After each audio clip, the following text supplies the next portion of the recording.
Amici, oggi vorrei parlare di qualcosa che in un certo qual modo mi coinvolge.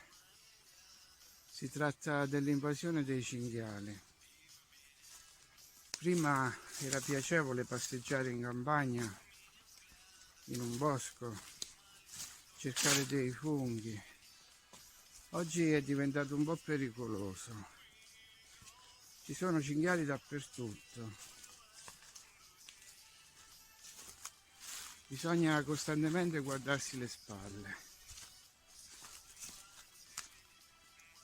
Inoltre, in alcuni punti il telefonino non prende nemmeno, in caso di emergenza. I cinghiali sono diventati i padroni assoluti dei terreni. Ma perché chiamarlo complotto? Sarà ormai una deformazione, ma sembra che i complotti accompagnino le nostre vite. Ci sono i grandi complotti e quelli all'apparenza piccoli, ma che a ben vedere tanto piccoli non sono. Fra i grandi complotti abbiamo la falsificazione della storia e della geografia, i depistaggi sulle specie e le cosiddette conquiste scientifiche. Tutte operazioni dettate dalla stessa volontà di mettere l'uomo nell'angolo, rinchiuderlo in spazi sempre più stretti, sia con confini solidi che virtuali o psicologici.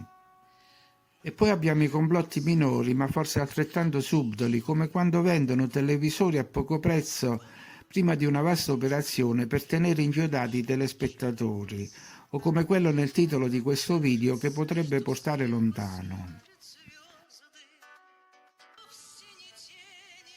Come sappiamo, ormai i cinghiali arrivano dappertutto, rendendo difficile persino un normale campeggio.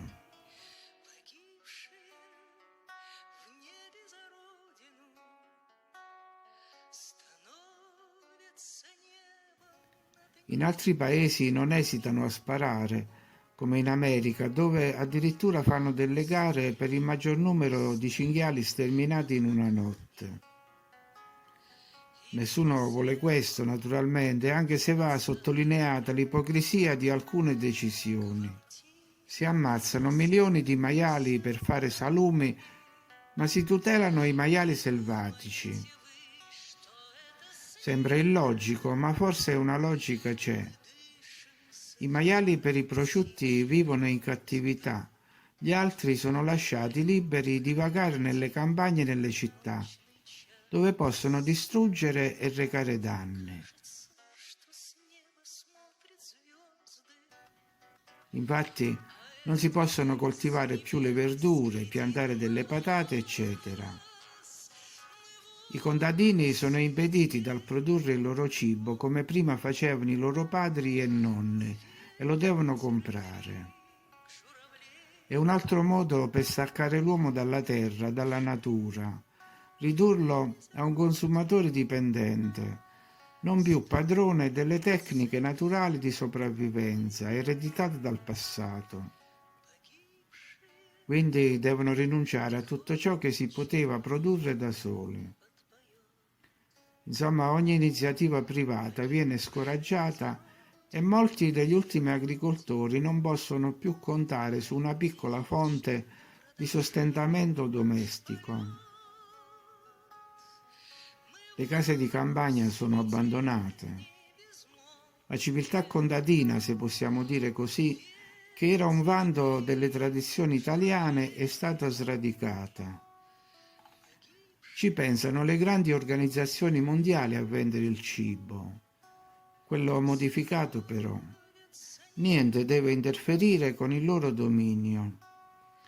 A quanto pare quindi dobbiamo diventare in tutto e per tutto dipendenti dai monopoli del cibo, dall'alimentazione imposta.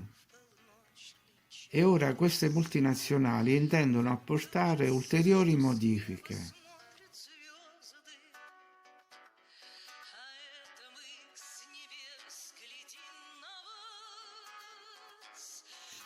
Ma parliamo di semi. Un tempo si estraevano dai frutti dell'anno prima mettendoli ad essiccare, ma oggi non ci sono più semi degni di questo nome, perché si tratta di organismi modificati.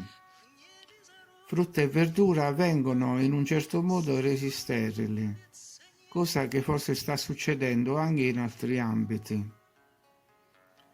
Dicono che lo scopo di questi semi modificati sia quello di creare varietà più resistenti, più produttive, ma ognuno sa che il loro sapore non è paragonabile alla frutta naturale.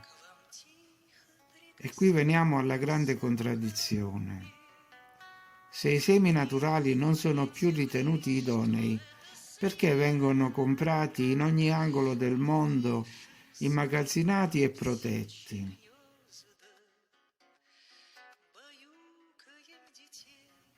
Mi riferisco al progetto SeedVault, che vede fra i suoi sostenitori dei noti filantropi.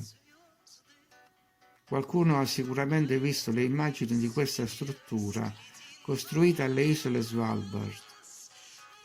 Leggiamo che serve a proteggere i semi in caso di catastrofe totale per consentire la ripresa della vita.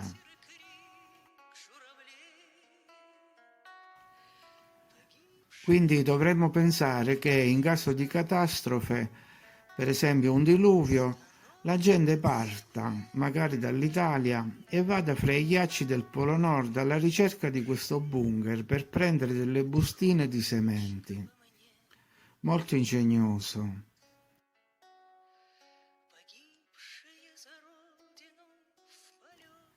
Io invece penso che sia sistemato lì per altri scopi, che però questa volta lascio alla vostra immaginazione.